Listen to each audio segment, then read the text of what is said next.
Hey, you guys. It's Friday. It's nearing the end of March. I am fighting a virus that has been going around the office for the entire month. So I am at home, sick, or on the verge of being sick.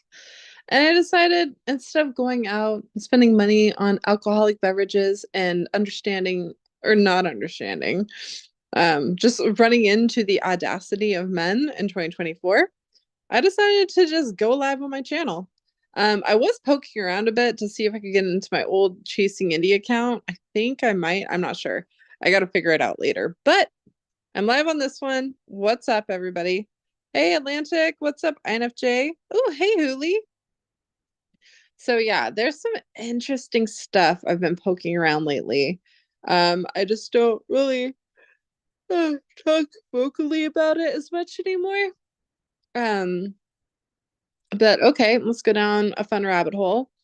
Wondering if I could like transfer my body to the corner of my couch. But I can't because I've got a pile of laundry I just got out of the freaking dryer. Um, Maybe I'll just go upstairs. It's like cold. Hold on, I'm gonna turn on my heater. It's freezing today. It's like winter left the room, then came back to say, and another thing, because it's pretty cold. I got my sandwich, but I don't really want to do my sandwich. Um, yes, heat. Okay, do I have snacks? I want snackies. Hold that thought, you guys. I want some snackies. I'm like fussy and just I want a snack. This is why I hate getting groceries because I never remember I have groceries. Do I want a drink? No. Ooh, but I do have huckleberry ice cream, even though I'm cold. That that just sums up my life. Um, Pizza? No, I don't want the pizza. Oh, I have this drink. I'll do this. It's a new drink. It's a Calpico soda. I'm gonna try it. I'm gonna try it. Ooh, I should put it in a cup though. I don't want to hold this cold soda can. I'm gonna put it in a cup. Oh, it's so cold. Hold on, you guys. Oh, I get to ranting in a second. Actually, I might post a link if anyone wants to jump in. I know it's been a while since like I did any big marathons or anything like that. But maybe I'll do one tonight. See how long I could last. Let's see what this tastes like. Ah, actually delightful. What is this? This is a fascinating drink of sorts. Don't overflow. No. Mm. Ooh. Wow, that's amazing. I am absolutely fascinated, and now I want more of this. Where does one find more of this? You have to go to 99 Inch Market. Product of Japan. Well, Japan, I like it. Whew. Okay, how are you? I am. Do you guys want to know the level of audacity I just learned in the land of Tinder? Or do you want me to talk about the coded messages I believe I found in the land of force fence scrapbooks from September 2019 and October and November and December? Do you want to know that? Because I know Huli and Gigi started off on like they definitely were the first to like vocalize about Fen communicating with somebody allegedly in the scrapbooks. And I 100% like always believe and back that up. But I think I found even more to add to it. So that would be fun to go down. Um, Poke a little bit more in the auction website theory. Poke around a little bit more about GPS theory. How about poke around a tad bit more about there's a possibility there's a group of people in this chase community that were actually put here to make sure certain information was given out so that we could digest it. So eventually, let's say 4 years later or more, we are finally ready to comprehend the real information that is going to be given to us relatively soon. What about that theory? Anybody like that idea? Because as you know, I could go down all the rabbit holes. That's why they call me Chasing Indy.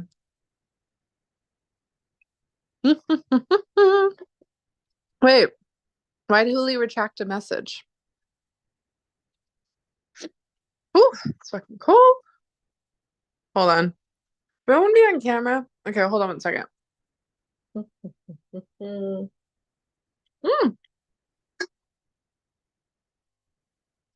Okay. Yeah, so Gigi was scrapbook, Lily was emails. But didn't you and Gigi collectively figure out it was coded messages, like conversation correspondence? I could have sworn that's what you guys were doing. What was it, last year? Correct me if I'm wrong. I think it was last year. Hold on. I think this is good. Do I want that? No, I don't need that. Do you guys hear it? I'm already like, my nose is all stiffly and stuff. And we're gonna go upstairs for a little bit. Up the stairs we go. We're gonna get all nestled in bed because it's freaking cold. Yeah. Everyone else that's going to the bar tonight, have fun. But I'm definitely not gonna partake in these festivities. Like, it is cold and I don't like it. Ugh. Okay. Let me clean up this bathroom tomorrow morning. Into the thick of it. Okay. This is, oh gosh, this brand new outfit. You guys, I bought an outfit for Vegas and I'm like so not happy with it.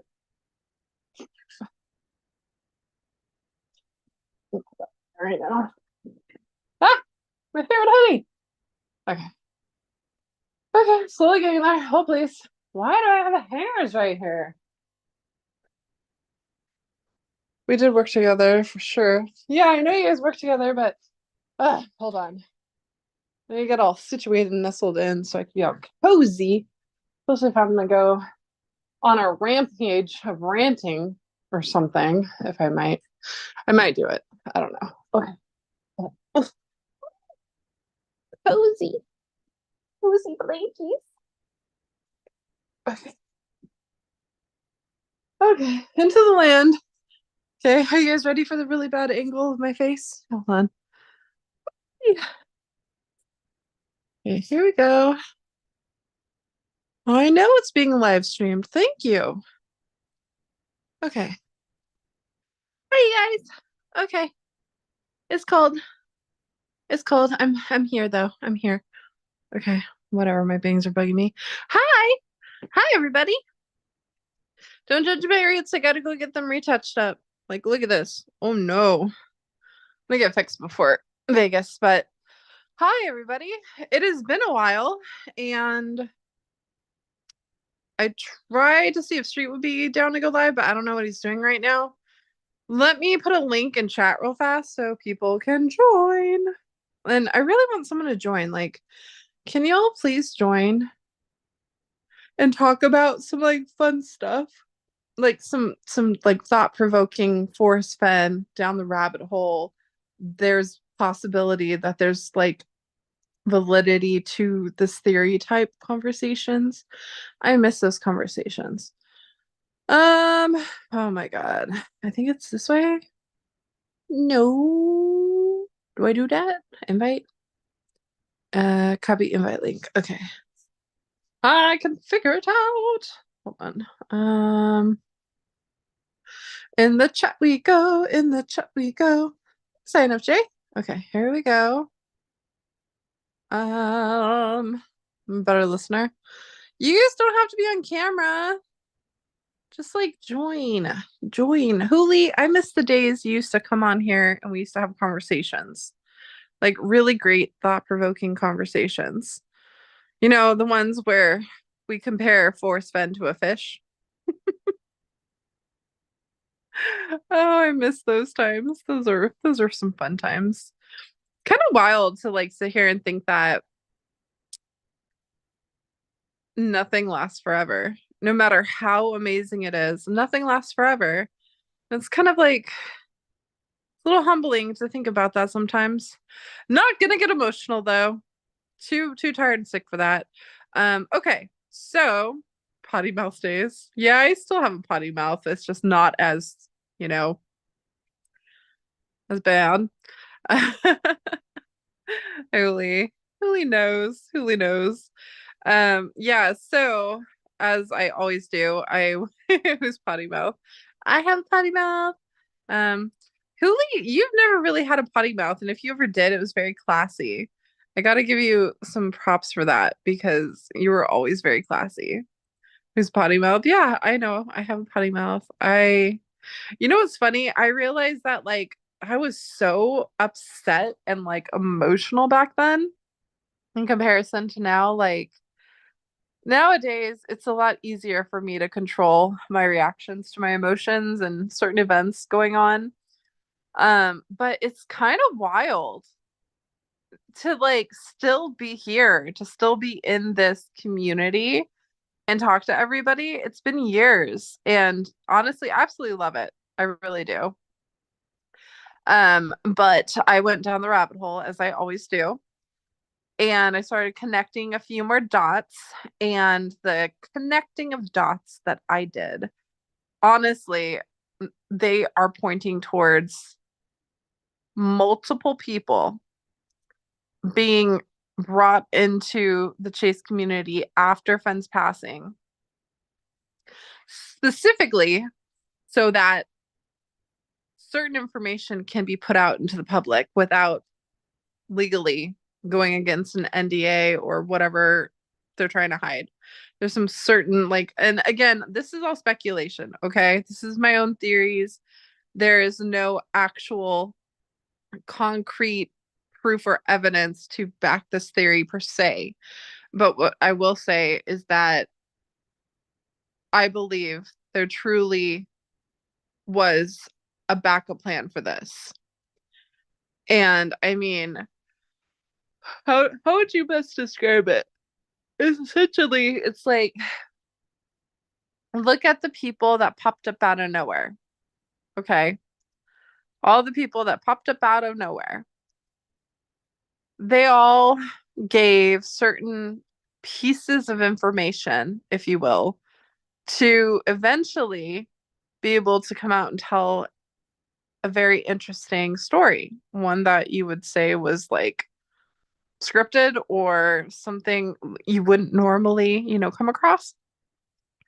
Okay, so the first thing for me was Benjamin Napple and Ashley Power, my favorites.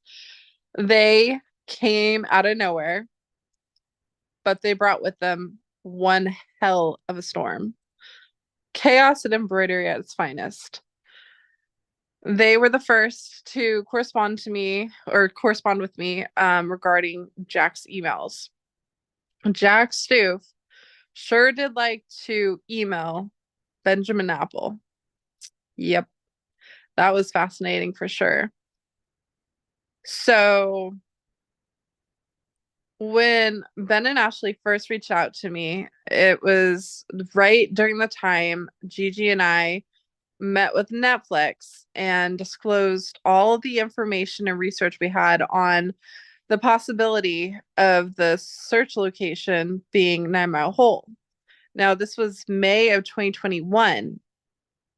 Now, for those of you questioning and trying to figure out timelines, when we were in Speakeasy, I think it was last Monday, I asked Cynthia the exact date in which her and the Nookers were adamant about finding 9 Mile Hole being the alleged location. She said August 21st of 2021. So you got May and you got August. Interesting, right? So at the time, Ben and Ashley contacted me. I was in the middle of talking to Gigi. We just wrapped up doing a Zoom call with Jared from Netflix, talking about 9 Mile Hole, gave him all the research information. We did this really cool video called, I think it was Cognitive Mapping. That's what we did. It was called cognitive mapping. We recently just figured out the slip up for, what was it, the magazine? You know, the dot dot dot favorite fishing hole. We're talking about all that. And so Ben and Ashley reach out and they introduce themselves. They're like, hey, fan of your channel, blah, blah. We have some information. We like the way you think. We think we can help. Are you interested? I'm like, yeah, sure, cool. You know, I was always like so open and like welcoming to new people. That's just something that I always do. So we start talking about certain things. And the first thing Ben gives me after some emails with Jack Stoof was his theory on the Reddit database. Now, this is the fun little twist of all this. I was already looking into this account. I just wasn't fully supportive of it just yet. I didn't like feel confident about it, but I had three, it was either three or four accounts from the Chase community that I was looking into that could correspond with Jack Stoof. And one of them led to Chris Jones' website, the one about KGB and all these other treasure hunt stories. Another one was obviously the Connor 2 Reddit database. And there was two other ones that I don't really need to bring up because it's kind of irrelevant, but it's just theories. So Ben comes out of nowhere and he gives me the Connor 2 Reddit database theory. And I'm just like, oh, this is interesting. And what's funny is in May, that was when we shared that information with Jared, and then all of a sudden the Nookers had it, you know, lo and behold. And so it was really fascinating because Ben was the first one really to come onto the scene and bring us the Connor 2 Reddit database. Then he brought attention to the auction website. More so, Packer Jack brought attention to the auction website. And then you have what was it? Oh, even before that, you had Scott reaching out to Mike and Christy to talk about GPS location. So first you have GPS location, right? That was in shit, when was that? Was that Ben passed away in September? Was that December? No, because that was before Jack was revealed. I think it was November of 2020, right? Holy, do you remember the month and the year the GPS thing went down for DeLacy Creek? I think it was November, October or November of 2020. And then in December, we were given Jack himself. So I remember GPS spot. We didn't know about Jack Stoof just yet. So yeah, it had to have been either October or November of 2020. So first you have GPS spot. Okay. Think about this. This is so important, in my opinion. They are given certain information from anonymous people, and Christy, Cynthia, and Justin go to this location, and Justin photographs all these weird pictures of this random lonesome log out in the middle of nowhere on the opposite side of the end where, you know, the alleged actual chest was found, you know. And then another thing I like to bring up is, okay, we did not know about alleged 9 Mile Hole, or we didn't have access to the McCracken case and the discovery evidence until way later. Okay, think about this, way later. So how do you explain a GPS spot the alleged find location being an exact match mimicking that of which allegedly the chest was found in 9 Mile Hole? Whether it was 9 Mile Hole or wherever it was, there was the pictures or the evidence from the discovery of the McCracken file case showing a fallen tree, a log, with the chest literally nestled right underneath that log. And we never saw that. Like, we didn't see that until way later. Yet this was already staged in 2020. Like, are you guys picking up what I'm putting down? So how is it that GPS spot was able to mimic exactly 9 Mile Hole? Okay. So this is my theory. the story of how everything went to such shambles was obviously, I think the biggest wrench in all of this is that a searcher died in between this happening. And something happened where it could not be told. I don't know if it was blackmail. I don't know if it was the searcher death. I don't know if it was a part of a puzzle piece. I don't know that part. I do know that if you start looking back after Fenn's passing, certain people were trying to push certain information out there. One of them was Dale. Dale had his second blog. So remember, first he had to magically shut down his first blog. I don't understand why, but he shut down his first blog. The one website we all went to for information and answers. Doesn't make sense, right? Well, then all of a sudden he makes a second blog. And it was the one with like the teal, blue, green background. And he just started randomly posting like emails from Forrest, certain scrapbooks, just like certain details and information. One of them was, Marvin Fenn's fishing log, things like that. But there was that one specific email where Forrest specifically states he was being blackmailed. I will never be able to unsuss that situation. Like, who was blackmailing him? What did they have on him? And why was that needed to be put out into the community? That's interesting, right? So then you have him talking about all these like different stories of Fenn, but there's specific information that was used as a platform to be put out there, like Marvin Fenn's fishing log. Okay, so then after Dale, then you have GPS. I can never get over that one. Okay.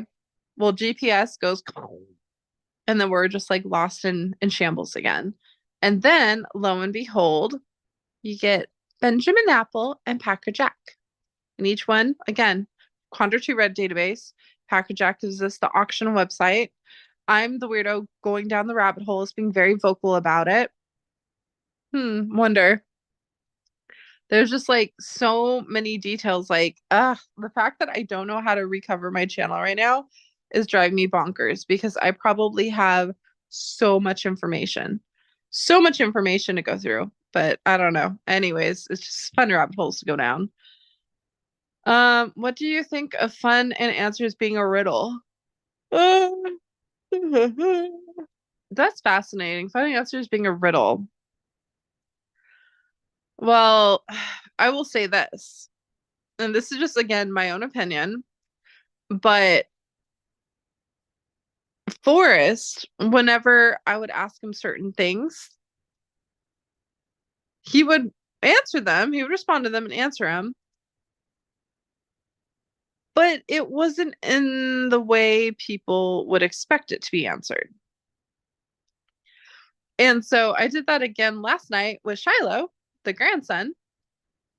And I know everybody saw Christy yesterday on her channel respond to my question about like, hey, are you going to share with the community the fact that, Shiloh hearted one of the messages I sent him?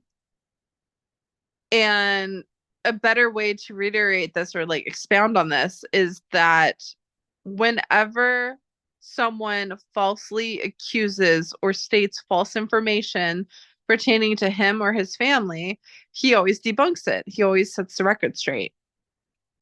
So the message that I sent him was just like, as I don't even know the right word to use for it, just as out there as humanly possible, like the most outlandish type of theory you could think of, like this information just whoop over the head, right? Absolute batshit crazy. That man hearted that message. And then as I went into more detail, that man liked that message.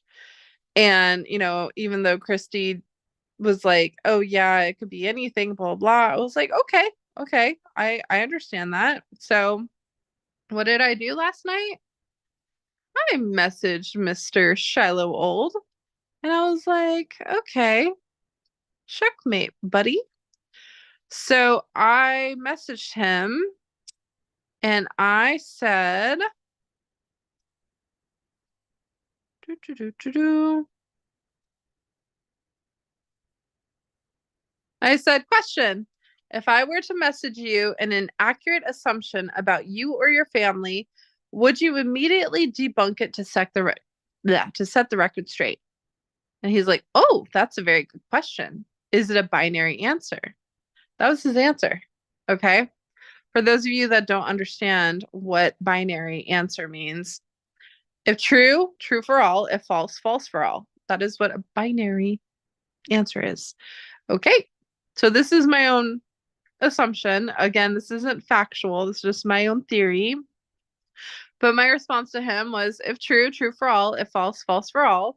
I'm going to go out on a limb and categorize your hearted message as a response as positive, which etymologically falls under the context of true, right? Because, like, if a heart is something that's positive, right? Like, for instance, if you did an angry face or something to my message, I would categorize that as false or not approved. But if you heart something or you like something, that would categorize as something positive.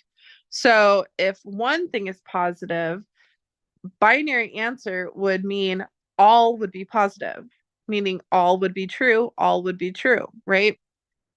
So that's just, a little fun code theory I got going on over here. But it's fascinating because I talked to this man about the ship that his family found, about my favorite topic, the codex from Cozumel. So many things. So many things. CIA involvement, everything under the sun. He did not angry face it. He did not ignore it. He liked it and he hearted another message. So just make of that what you will. I find that fascinating. But yeah, honestly, I think there are people in the community that are basically put here to make sure that we can either find information or digest certain bits of information so that when the time comes, we're not going to sit here and be like, because, like, think about it, okay? Do you guys remember when Ben and Alan first came into the scene and they used my platform to talk about their rabbit hole with ha ha ha and the DB Cooper theory? And I mean, we weren't horrible, but we were not accepting of it per se. We were just like, okay, I guess I'll hear you out type thing. But did any one of us really care? No, we were like, where do warm waters fall? Where's this? Blah, blah, blah. So I kind of just like went over our heads, our eyes glazed over and just like went whoop over our heads. And if you think about now, when Ben or Alan goes live to talk about DB Cooper, we have people interacting. We have Packer Jack, who wrote an entire book on his theory on who DB Cooper could have been. It is so much more accepting now. People are digesting it. They've been digesting it for a few years, and now they're adding to the theories. They're looking deeper into it. They're not debunking it instantly, right? Again, that's because they've had time to digest this information. When you give somebody an overpowering amount of information, obviously it's information overload, and either they are at a loss for words and they don't know how to respond to that information, or they just simply do not care or cannot see that information. So what needs to be done is, over time, you need to slowly dribble that information out so that they can, again, digest that information and be able to take a little bit more in, take a little bit more in. It's like conditioning them with that information. And from my perspective, from my point of view, I believe that ever since Fen passed, there has been people that have slowly been giving us information to digest so that once we hit the right amount of information, that is when fun and answers is going to be revealed, because you can't just give fun and answers without being ready for those fun and answers. Now, we know Shiloh's writing a book.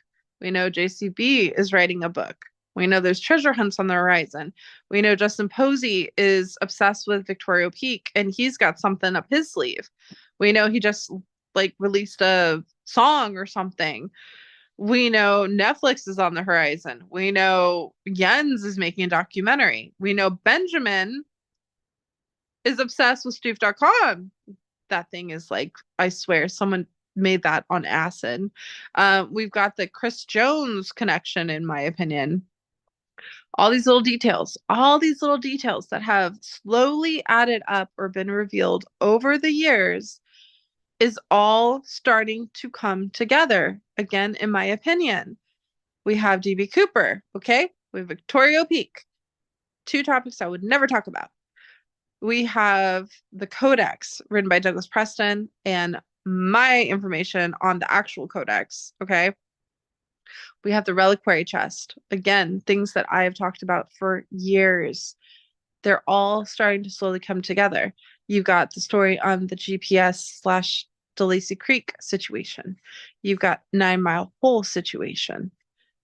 You've got all of these different topics and ideas and theories and evidence, whatever you want to say, that have slowly been coming out for years. And they're starting to paint a picture, a big old picture, okay? That is why I am 100% going to sit here and say there are people that were, I want to say, recruited into certain tasks, whether they fully knew it or if they somehow just got wrapped up into it. I don't know, whatever way you want to, state it. People played a part, just like Fenn stated. All the world's a stage and all the men and women merely players, right? So, is there a deadline? And are we finally going to have fun and answers? Or are we running out of time to finally know those fun and answers? Because I think we still have a few more things to unlock before we will be ready to hear the information or to understand fun and answers. Because you can't reveal something if there's still ingredients missing. Like Fenn used to say, if you want to bake a cake, you need all the ingredients. Well, I feel like there's still some ingredients that are missing. And I think that it's possible those ingredients aren't going to come to light until we can play nice, you guys. We need to play nice. We need to stop putting everything into a box. We need to hear people out, as outlandish as it sounds. I mean, the Victoria Peak thing used to drive me crazy. Assassination of Kennedy that Dobby used to talk about used to drive me crazy. D.B. Cooper used to drive me crazy. The only thing I would say, like, oh yeah, it was, the Codex. There are so many people out there that have great ideas. They just aren't vocal about it. I don't know if it's because they don't have a platform to share it or what it is, but now is the darn time, you guys, to just finally come forward and just share the things that you've been connecting or the things that you've been finding, whatever you want to call it. It's just, I feel like now's the time, because either we're coming to a halt, pun on those words, or we're going to miss a deadline, maybe. But I think there's certain things and certain information that is being presented to us, and we need to understand what to do with it. We need to digest it so that we can get more ingredients our way. Okay, hold on, let me check chat. Hey, what up, Davio? Okay. I already know the etymology and definitions of words. Etymology versus definitions are like night and day. Sir, if you're going to try and tell me I don't understand etymology, I laugh at that, because I've been talking about etymology for years. I learned it from Fenn. Thank you very much. Um, I don't know about that one. Fun and answers means every searcher must have a sworn opinion on if this was reality, a hoax, or a trick. Can you expound on that a little bit more, Moisturize? Look up the etymology. Okay, Anya Man. Mr. Man. Mr. Man is doing life. Hello, Richard. The DBC tidal wave started on your show. Yeah, it did. It did. And I remember I was sitting there like, what do I do? I really hope I could like recover all that stuff. And chase is overtime for the movie. No, I don't think the chase is over. I think the chase has just begun. Thank you very much. Da, da, da, da, da. Hold on one second. Let me check here real fast. Do do do do do do do do do do. Ooh, that was a weird sound. Da, da, da, da, da, da, da, da, da.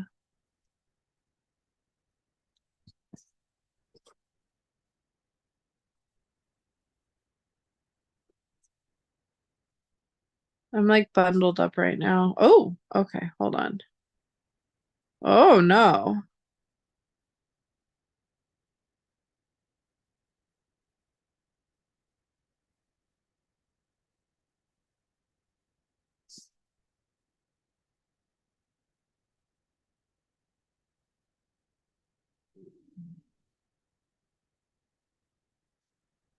Never thought.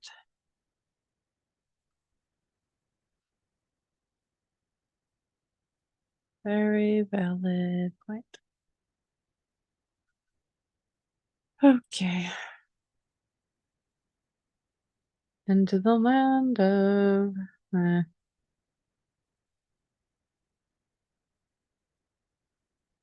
Interesting.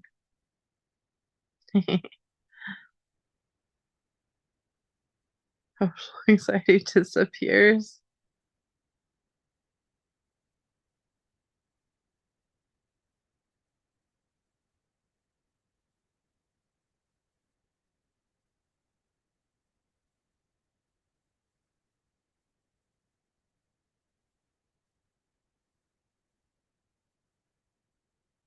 My goodness. Okay.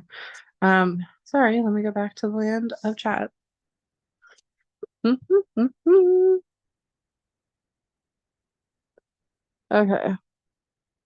Oh my gosh, I really need to get my hair like oh. Ah! Oi, oi. Uh, uh. You know what's funny too? I ordered a cute little corset outfit for Vegas for WSOF. It says it was delivered, but it was not delivered. So now there's the mystery of where the heck's my package. hmm Ooh, I think my eyes are like super gray today. Whoa. They definitely look gray. It's tripping me out. Um, like more gray than normal. Do do do do do. Hold on. Okay. Yeah. Waiting for my sandwich. I think I got a breakfast. Brisket sandwich and a shake. Because I could stay in. Like, there's still time if I want, I could go out and be social. But like, do I want to go out and be social? It seems like most of the time when I go out to be social, it's a little disappointing. Just a little bit. Anyways, okay, back to fun rabbit hole theories. Ugh. What do you guys want to talk about via rabbit hole theories? Because there's like lots of things to go over. I mean, I could reiterate, all the information about the Codex from Douglas Preston. We talk about, what JCB might be up to.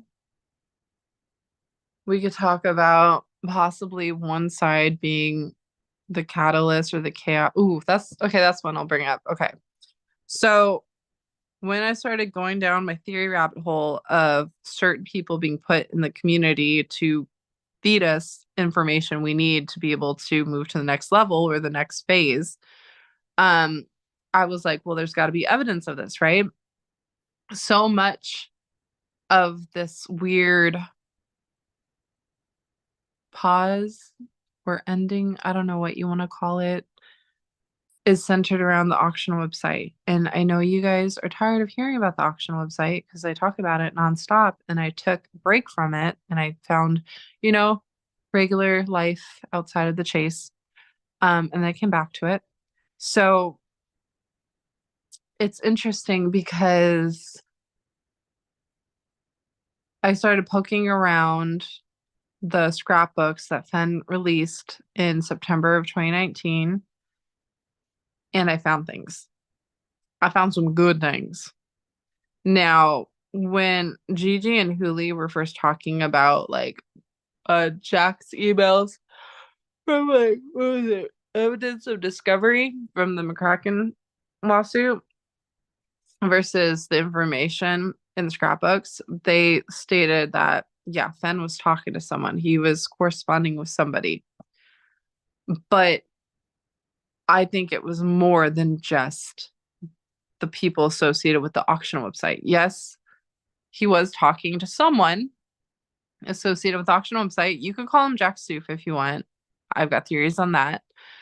But he was also recruiting certain people.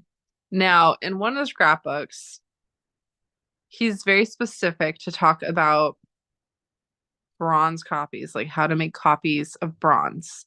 Okay, there's that. Another scrapbook, he specifically talks about Billy or Bill. Like there's like 2 or 3 scrapbooks. He just really wants to reiterate the name Bill or Billy. Then another scrapbook, he goes like, I forgot what the category was, like the conversation, but out of nowhere, it says, find someone else to sell it. Interesting. And then it keeps building up, keeps doing things. Oh, hold on. No, my house. My phone. Okay. It keeps building up. It keeps building up. He keeps having interesting conversations, interesting information is dealt out there. I actually stopped looking into it for a bit because I was so tired. I was like, I need to go sleep. But I'm sure probably in a little bit, I'm going to go back to looking at more of the scrapbooks. But one of the most important ones that I truly think is going down or was going down was his scrapbook titled Chaos and Embroidery. And he doesn't just state chaos once, he says it twice in scrapbooks. But what's really important is he talks about how chaos is protecting him. Okay. And when he's going into detail about chaos, those little Kachina dolls, he refers to the colors that the Kachina doll is wearing as lush forested vegetation. Now, if you guys don't believe me or you think, oh, Candy rolls eyes, here you go. Hold on. What else? Let me find it. Do do do do do do do do do do do do do do do do do do do do. Try these ones. Ooh. Okay. Here we go. Here's you right here. Look at this. Look at their faces. Each has an eerie, diabolical grin, as if is possessed by some unknown seminal moment.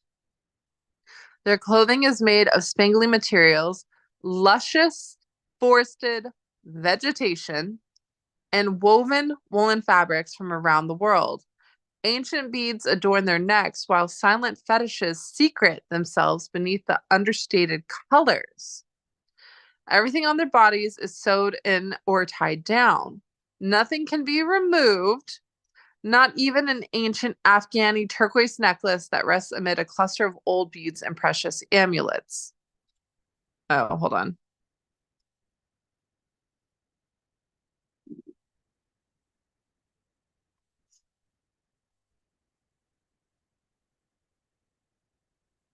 I might drink tonight too. What happens if I like went to the bar like this and I'm like, you guys, I'm ready for my close up. I am wearing a sweatshirt that says brunch club. Um, hold on. Was Jack Stu for real when he made the comment about what? I don't know. Oh, I mean, allegedly. Interesting stuff for sure. I don't know. Anyways, let's go back. Like a date on the calendar. Yeah, interesting. Okay, let me go back here real fast. Um, okay. Yeah. It shows lush and forested vegetation. But then if you go here, I think this is another one. Yeah, here's one. To belay his irritation, I quickly muttered, Greg, let me take this goat home and cast it in bronze. I'll make a copy for each of your board members, one for you and one for myself. What do you think? I truly think this was code. Like Ben was dabbling in CIA, guys, so he wasn't just no ordinary man, in my opinion. And he was writing this stuff in code. And what's really fascinating is that he talks about like, so, okay, the auction website states that allegedly the chest was found in, I believe it was either of end of August or early September. And that is the exact time, early September, is when Fenn starts dropping all of these scrapbooks in 2019. Okay. He dropped so many scrapbooks for September 2019. It's insane. And there's certain things that are said. And the first thing he like makes a point to talk about is the White House doodles. And I was at his home and I got a chance to look at the book on the White House doodles, you guys. And it specifically talks about Nixon and the Watergate scandal, but then so many more things, including he was very adamant to show me the drawing of the woman's leg. And that exact leg is an aberration in TTOTC from the chapter Gypsy Magic. Okay. And if anybody has, let me stop sharing. If anybody has TTOTC right now on hand and they can go to the chapter, the very front picture of Gypsy Magic, do it right now because you are going to 1001% see in the grass of Gypsy Magic the name Nixon written out. 100%. It's not pareidolia, nothing like that. Nixon's name is written plain as day in the grass of Gypsy Magic. Okay. And then the gypsy dancing by the fire has one extra leg. Not two legs, three legs. And that leg was very specific and tied to the White House doodles. Now, keep in mind, you guys, Fenn, he specifically wanted to write a book with Ehrlichman, the one who got blamed for the Watergate scandal. He wanted to write a book with Ehrlichman, and his lawyer specifically said, Forrest, you're going to get sued $100 million. Now, at the time, I wasn't connecting this until last night.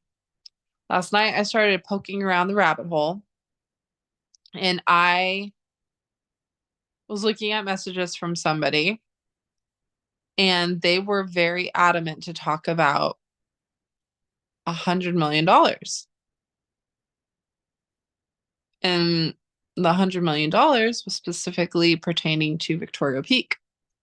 Now, I know Fenn's story pertaining to Victoria Peak ties in with John Connolly, it ties in with Nixon, it ties in with Ehrlichman, it ties in with a lot of stuff.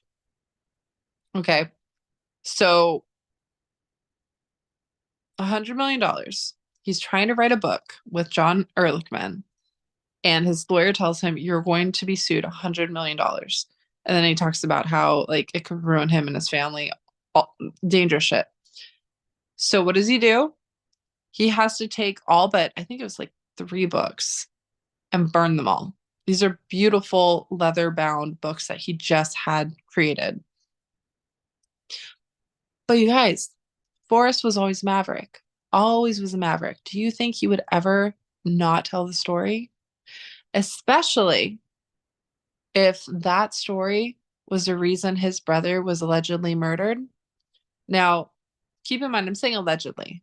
I'm just saying allegedly, but go back to important literature from TTOTC. Forrest is very adamant to talk about how he relates and identifies with the main character, Holden Caulfield, so much. And according to Cynthia, Fenn was originally going to title this memoir The Rice Sequel. It wasn't going to be called The Thrill of the Chase, a memoir. It was going to be titled The Rice Sequel. The Rice Sequel, as in Catcher in the Rye, The Rice Sequel. Now, ask yourself, what is the whole plot from The Catcher in the Rye? It's not necessarily about being on the edge and catching the kids before they fall off the edge, right? Because the symbolism for their innocence and things like that. That's not the plot. The plot is about Holden Caulfield and how he no longer sees the world in color. He only sees it in black and white ever since the loss of his sibling. And then you have the chapter, The Long Ride Home, where Forrest talks about how close of a relationship him and Skippy had. And then out of nowhere, after this, like, I don't know, falling out they have, where he leaves him abandoned somewhere in the middle of Shoshone and Cody, or Casper and Shoshone. He's like stuck sitting in the middle of nowhere in his socks with holes, thinking like, well, I'm screwed. And then all of a sudden Skippy comes back. He comes back and gets him. And he's like, I loved him forever after that. And then he goes to tell you how Skippy died, how they had to bribe to get his body back. And allegedly, in the real rumbling and ramblings, it is alluded to Skippy being allegedly murdered. Okay. There's a lot of stuff I've been digging into, and it's all centered around that specific codex I talked about. Now, don't forget that when Forrest first came up with this idea, the first person he went to was actually Douglas Preston himself. He went to Preston. He talked to Preston. He told Preston all the information and then said, write my biography. And Preston's like, no, I'm not going to write your biography, but I will write a book about it that's going to one day be turned into a movie. Okay, interesting. I think a lot of people need to go back and read the codex because I think it's very important. Anyways, when you do a little digging, you figure out what the codex actually is in the codex. And you keep digging and you find out that a lot of people that were associated with this specific codex were, that's a fact. You could go online, you can find articles. That's a fact. One in particular was the president of the very institution that had it on display. Okay. And first, this is the weird part, he was found dead in a pool of his own blood. And they stated that he died of natural causes. Sound familiar?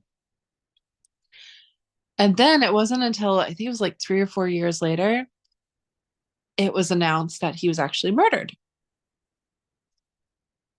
Interesting. Okay. Interesting. And you keep poking around and you keep figuring out who's tied to this institution, as well as the specific codex.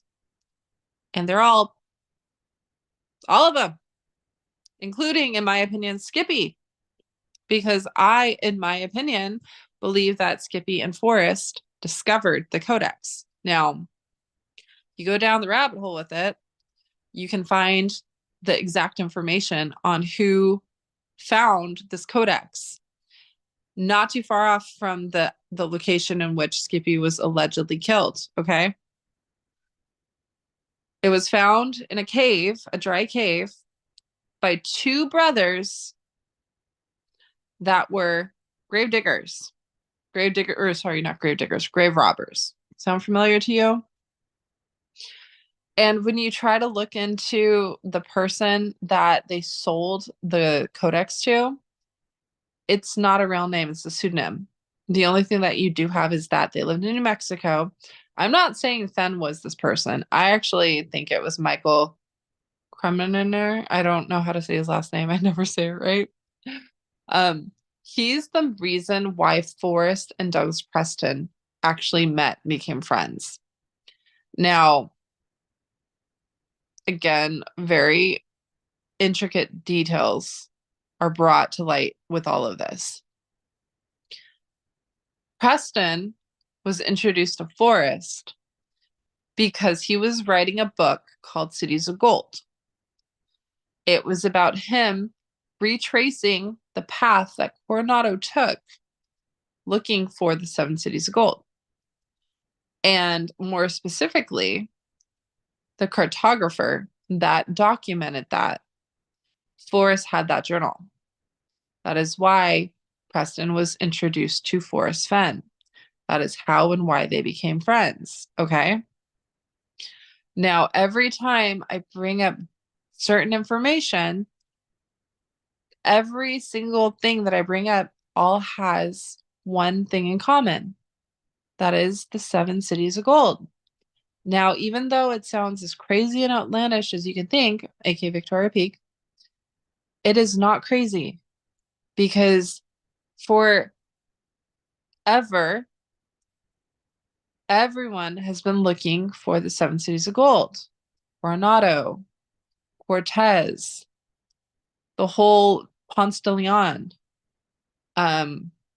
Montezuma, the Watosha. There's so many things that always tie back to it. There is enough information being put out into the community right now to build a story. The last time President Kennedy was at Victoria Peak was June 5th. Okay? Not long after, he was... Okay?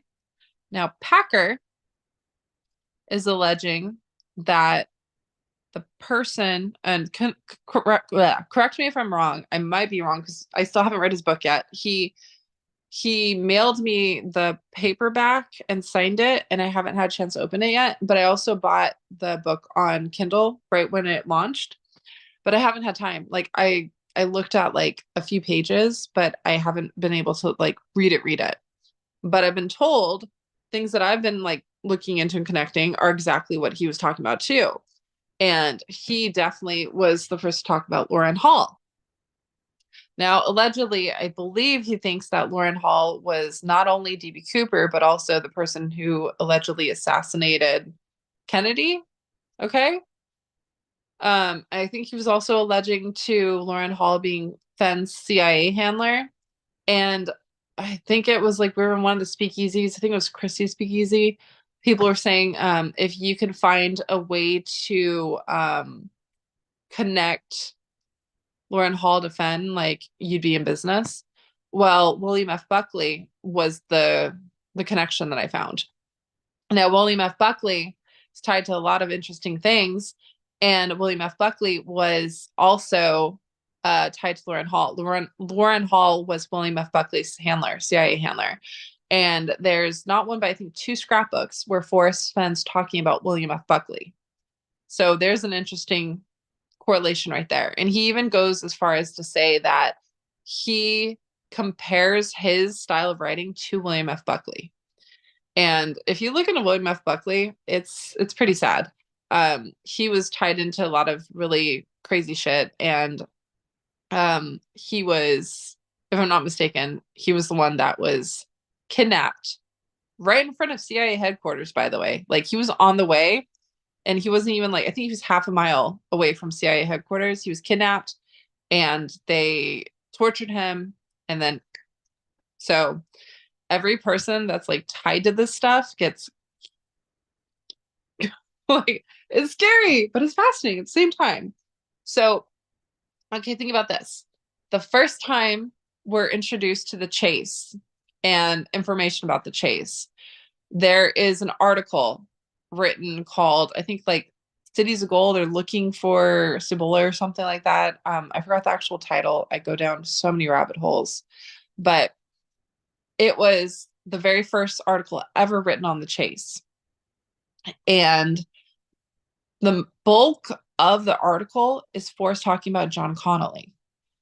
And at the time, I didn't even know who John Connolly was because I'm not one to be a fan of politics. I'm just like, ew, politics, eyes glaze over, goes over my head. I don't care.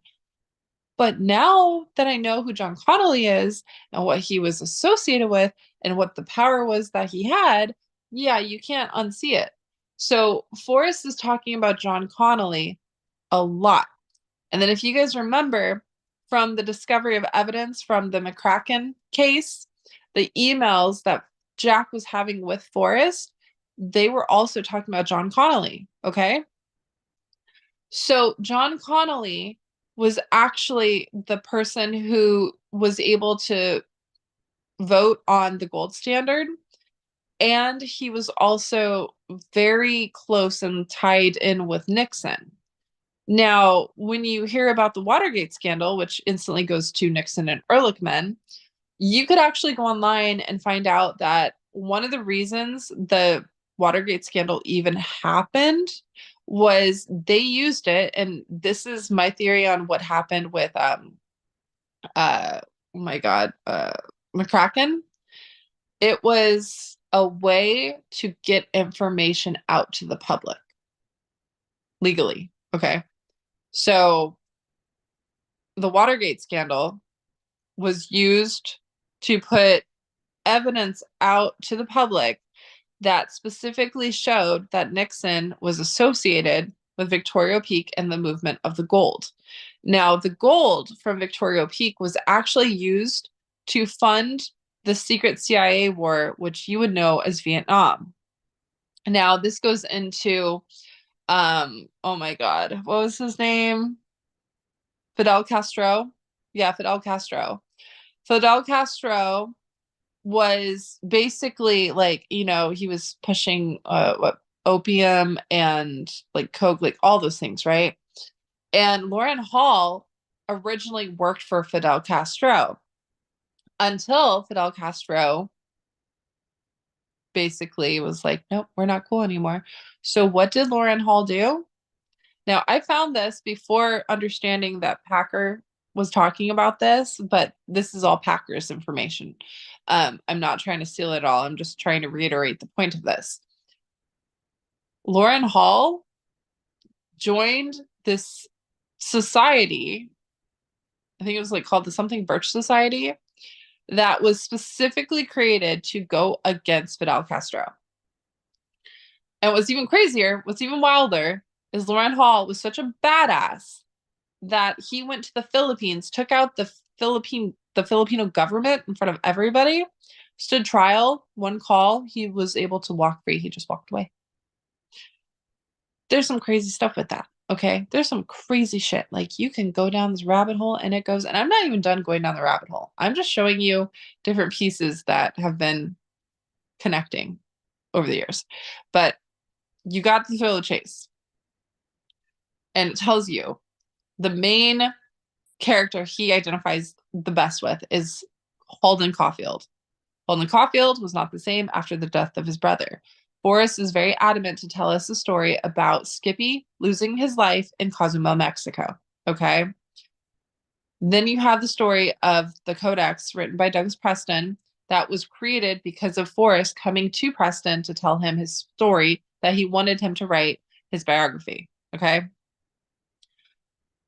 there's a lot of moving pieces, and it is so much to try and just consume. I understand that, or to digest. Like, I get it.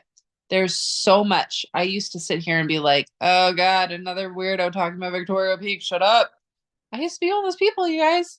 And I'm telling you, I'm sitting here telling you right now, why do you think Justin Posey was the only one allowed to purchase the Forrest Fenn treasure chest with provenance from the family?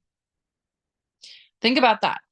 The entire article from Outside Magazine that allegedly is the whole plot for the series Netflix will be launching in June is about Posey and how he first found the chase. He was like, oh yeah, my wife knew I was obsessed with Victoria Peak, and so she recommended this treasure hunt. Okay, interesting. Well, what's even more interesting is that Posey's grandfather has the original map of Victoria Peak. Where does that come from? And then it's fascinating that you have the story of Doc Noss and how he and his family were literally gaslit and humiliated and basically stated to be crazy that they invented it, that it never happened, about the discovery of Victoria Peak. When you have evidence from the Watergate scandal specifically showing that Nixon himself was the one who moved the gold. And he enlisted, allegedly, John Connolly and friends, aka Forrest Fenn, in my opinion, to move that gold. And it was discovered because of the codex itself, which happens to be the reason why Michael Coe was able to translate the Maya correlation problem. For anyone who's ever read the Codex written by Douglas Preston, you will know that there's a certain page in that book that talks about Sally Colorado going to one of the, I think the Suns or something, and talking about how his father, Forrest Fenn's character, found this codex, took it to someone to try and translate, but they didn't know how to translate Maya hieroglyphs back then. Okay? There's not that many codexes in this world, you guys, for discovery. There's only 4. There's only 4. Okay?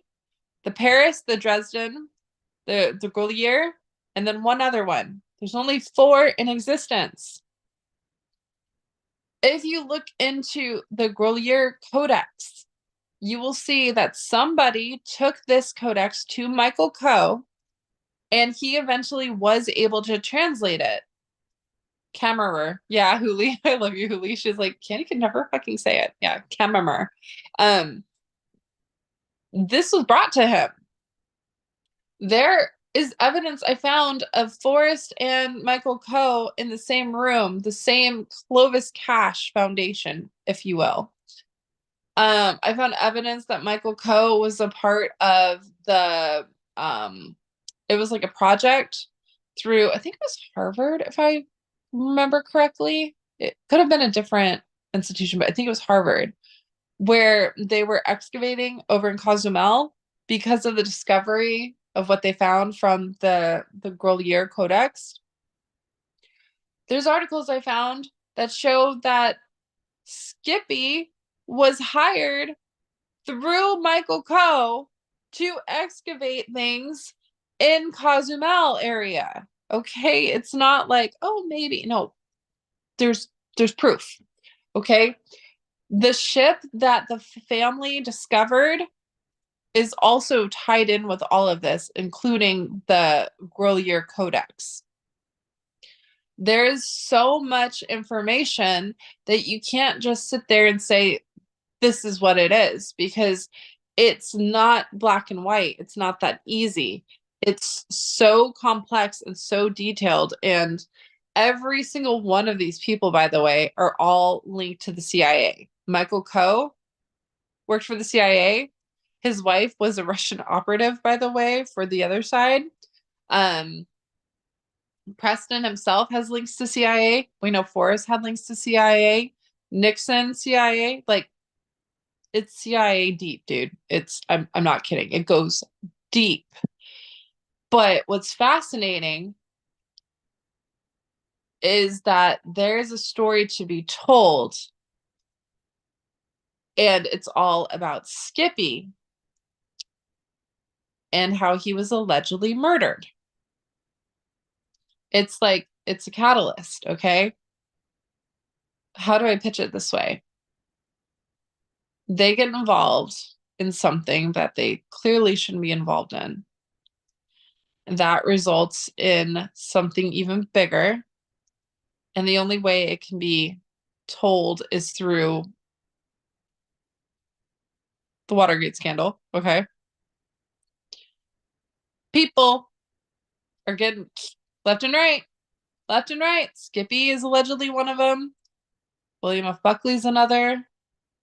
Lauren Hall's tied into certain things. Russian operatives, paintings, fronts, like, it's so much, it's insane. So if you're sitting here asking yourself, why is this crazy community in the chase talking about DB Cooper, JFK assassinations, Victoria Peak Gold, the Seven Cities of Gold, some the Etosha, why are they talking about like all these different things? Like, if you just were to put that on a piece of paper, people would think you just threw up with words. Like, what does this all have in common? It's the story. It's literally the story. But you can't just say that, because it is so high level security. It's insane. It actually melts my brain sometimes that I was able to piece this together. It took me years. I'm talking like 9+ years to actually put this together. But that's what's happening. But again, remember, this is all my opinion. This is all alleged. Please don't come for me. It's just a fun little story that Douglas Preston wrote after having, all the information of Forrest Fenn's story and life given to him. And it's not only that, but it's also playing out right before our eyes. But, again, take it with a grain of salt, everybody. So, how do you explain 9 Mile Hole? How do you explain GPS? Fascinating, interesting details right there. Focus more so on the chest itself. Forrest specifically stated in one of the first interviews he ever did was he couldn't pull any of this off. He couldn't do the chase without that chest, okay? That chest is 100%, 1,000% linked to Cozumel. And Rick Hajovsky, again, who's gonna put in the chat and be like, this is how you say the name, Candy. I know, I'm horrible. Ask yourself this. Why is it that Dan Barbarisi was the only one to be able to be in contact with alleged Jack Stoof? And when he had the opportunity to tell the story of the chase called Chasing the Thrill, the bulk of the book is about the family that discovered the Etosha. Mel Fisher? Why is that? Why is it that the majority of the book and the story, I got it right. Yay. Thanks, Uli. The majority of the story is about the Etosha, you guys. And the Etosha was linked to the movement of Montezuma's treasure, aka the Seven Cities of Gold, that eventually found itself in what you would know as Victoria Peak. There's hold on, let me make sure my food's here or not. Yay! Wait, hold on. Hold on. Ooh. I gotta shake. I gotta shake. I gotta shake. Ow! What was that? I got the foods. I got the foods. I got the foods.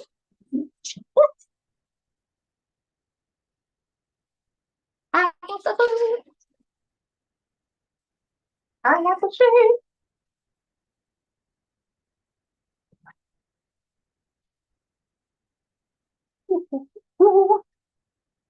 Okay.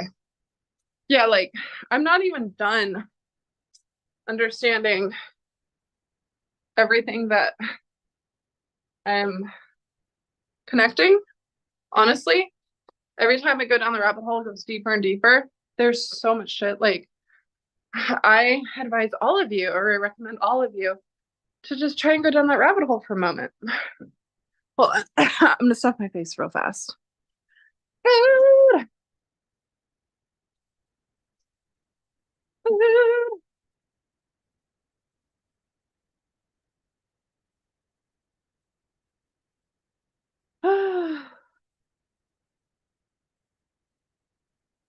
Why do I have a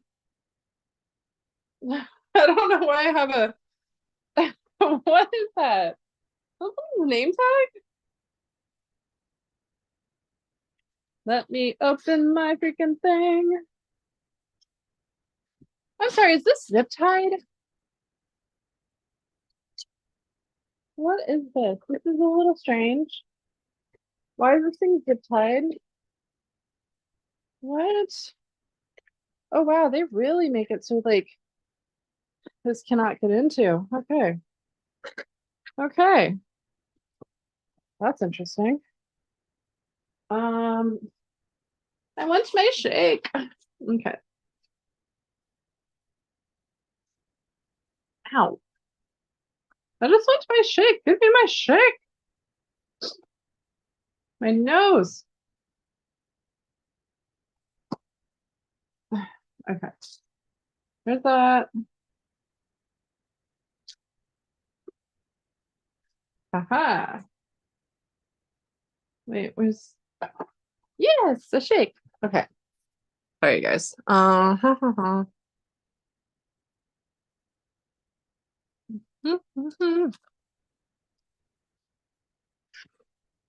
Jeff, Montezuma's treasure was moved everywhere.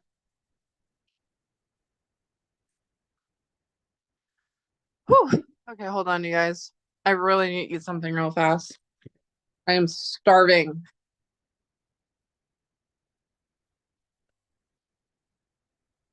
Hmm,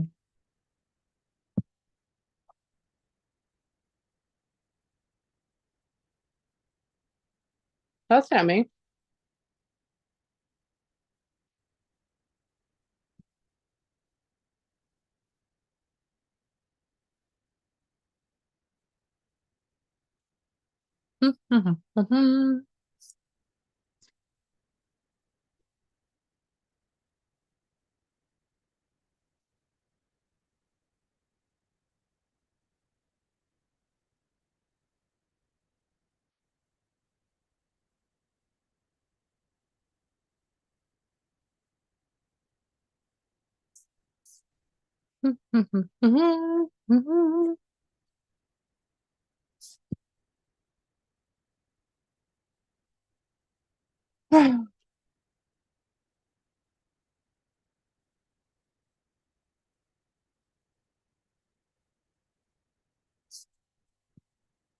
Oh,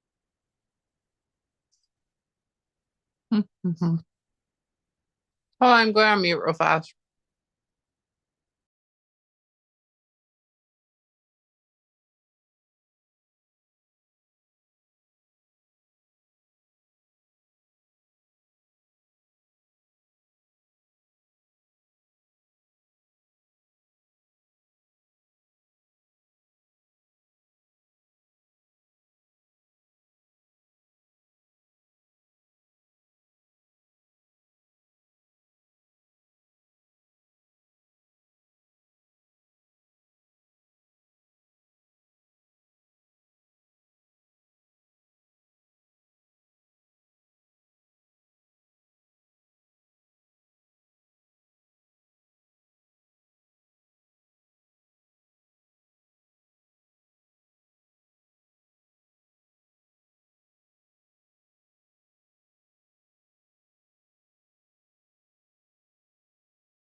Okay, you guys, I have had my dinner.